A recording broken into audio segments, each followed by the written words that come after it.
제 이름은 혜연입니다. 올해 52. 여전히 여기, 이 오래된 빌라에 삽니다. 삶이란 게 참 마음처럼 되지 않는다는 걸 누구보다 잘 알아요. 저의 꿈, 저의 행복, 그런 건 잠시 따로 적어놓고 그저 버티는 삶이었습니다.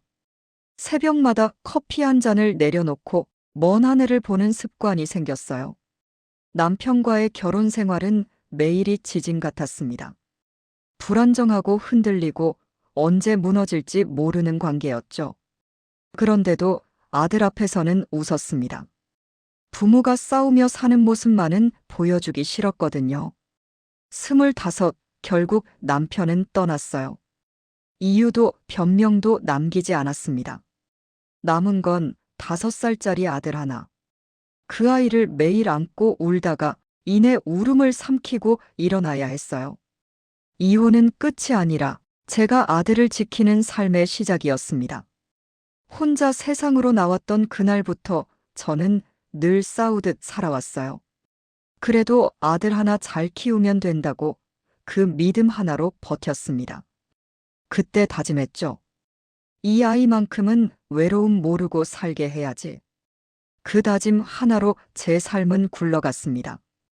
하루 중 유일한 숨 돌릴 시간이 새벽이었어요. 잠든 아이의 머리를 쓰다듬으며 생각했습니다. 엄마는 괜찮아. 내가 있으니까. 혼자서 키운다는 건 늘 두렵고 외로운 일이었어요. 아침엔 도시락을 싸고 낮엔 마트 계산대 앞에서 서 있었습니다. 퇴근 후엔 택배 상자에 송장을 붙였죠. 집에 돌아오면 늘 불 꺼진 집에. 아들이 자는 얼굴을 보며 엄마가 미안하다 속삭이곤 했습니다. 돈이 없어 아들 운동화를 2년 넘게 같은 걸 신겨도 아들은 이거 편해라며 불평 한 번 하지 않았어요. 너무 착해서 가슴이 더 아팠습니다. 가난하고 불편해도 우리는 서로를 믿고 버텼어요.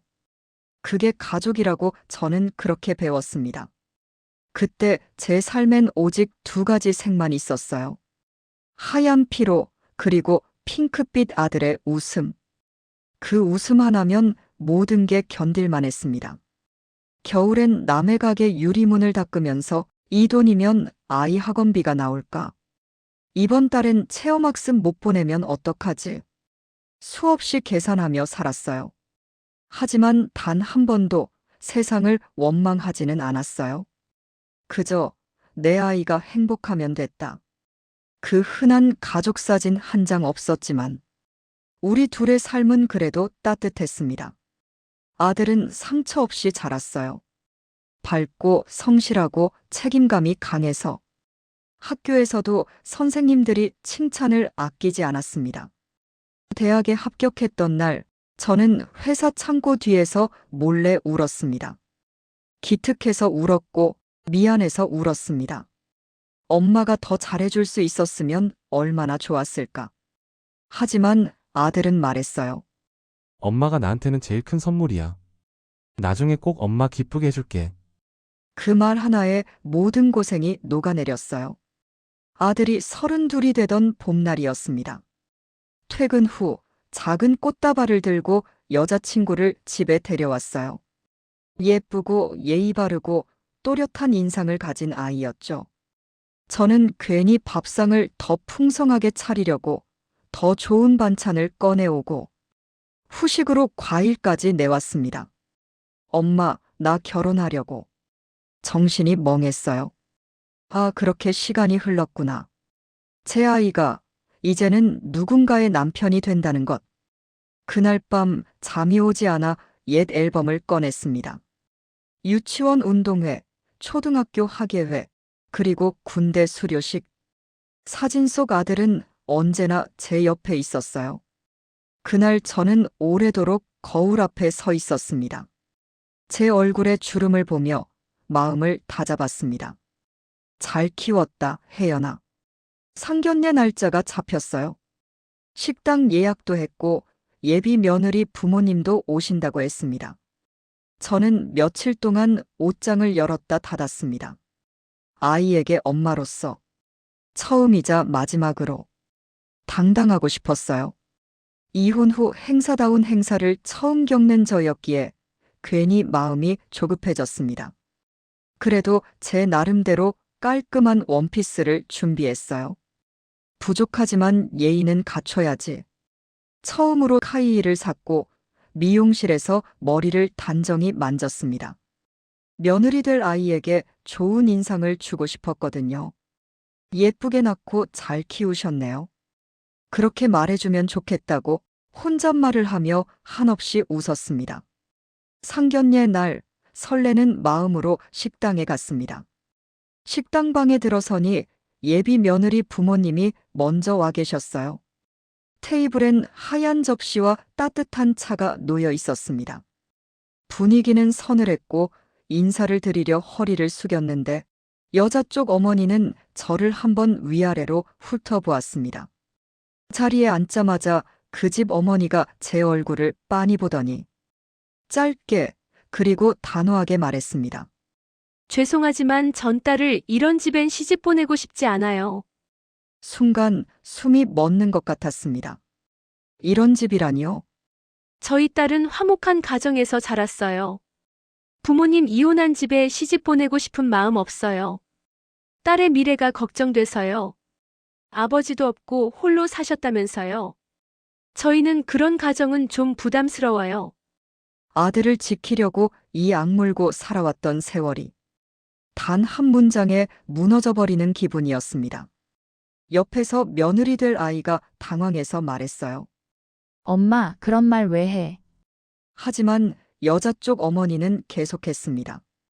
딸 시집 보내는데 싱글맘 가정은 좀 부담스럽죠.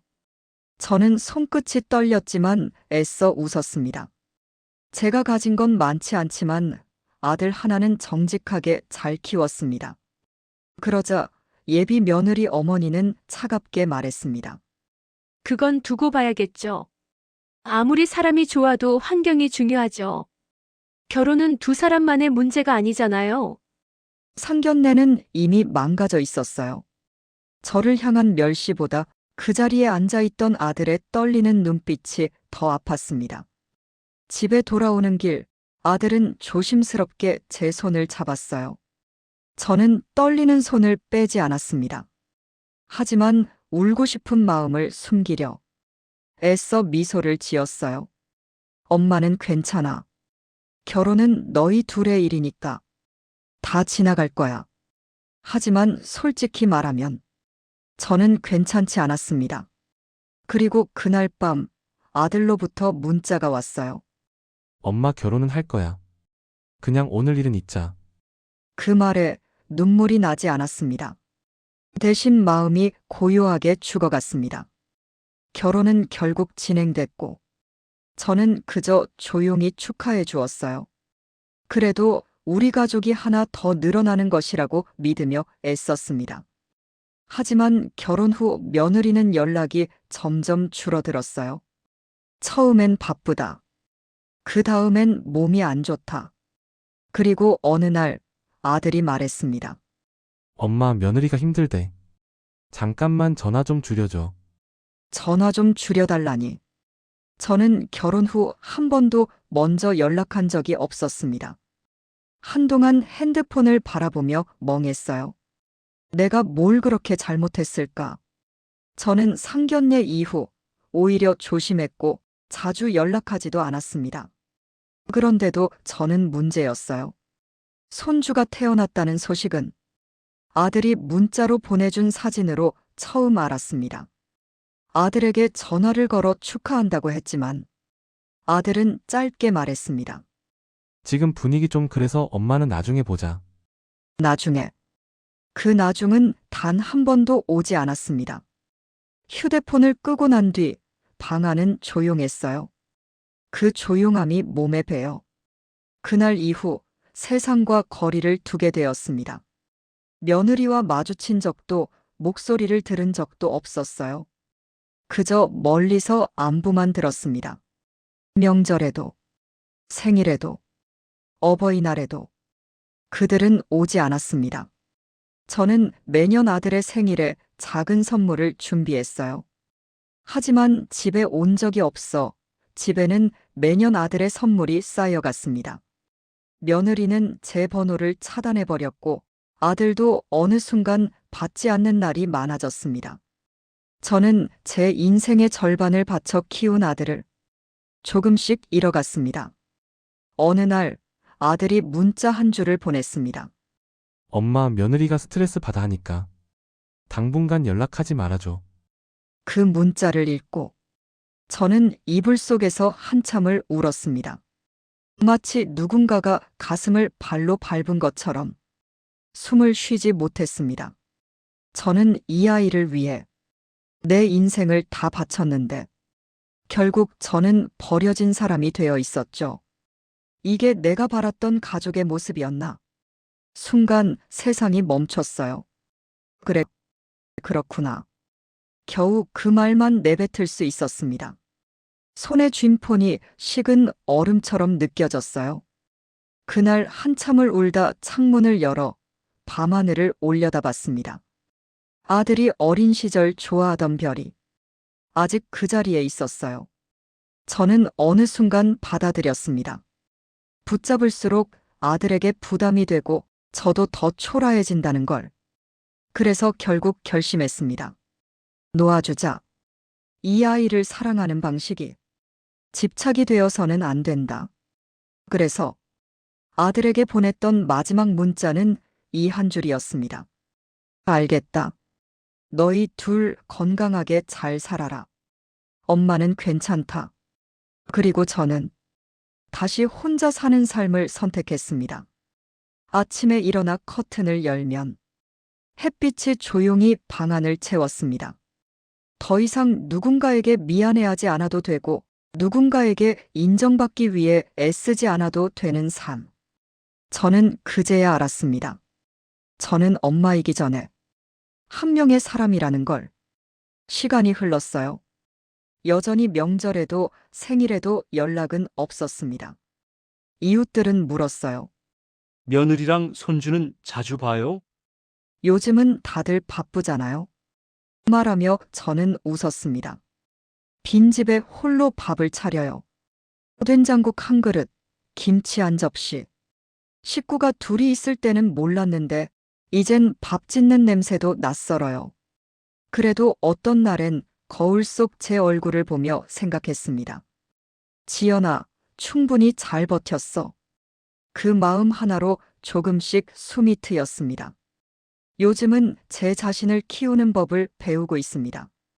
봄이 되면 화분을 가꾸고 가끔 도서관에 가서 여행책을 빌립니다.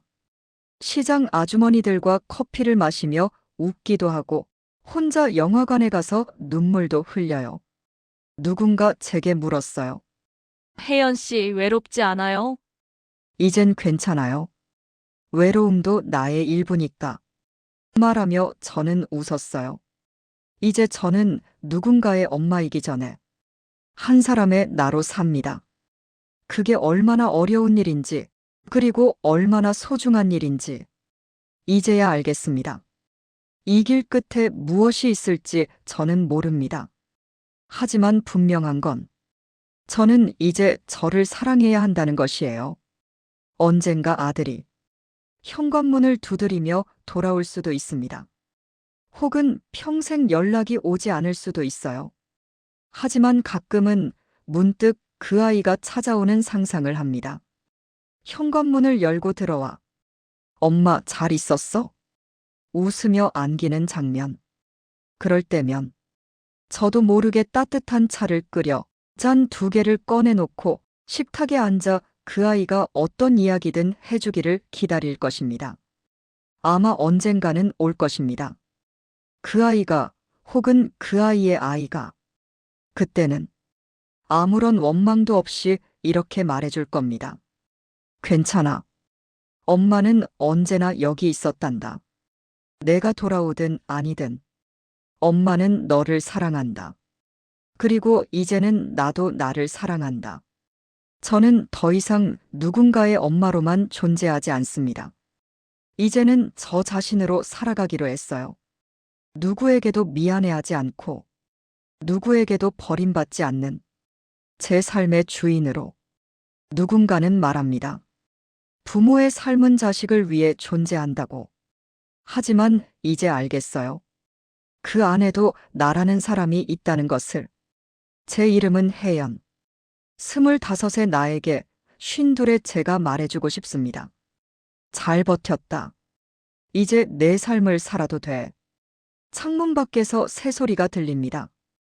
탁자 위엔 커피 향이 따뜻하게 머물고 오늘도 저는 조용히 저 자신을 안아줍니다.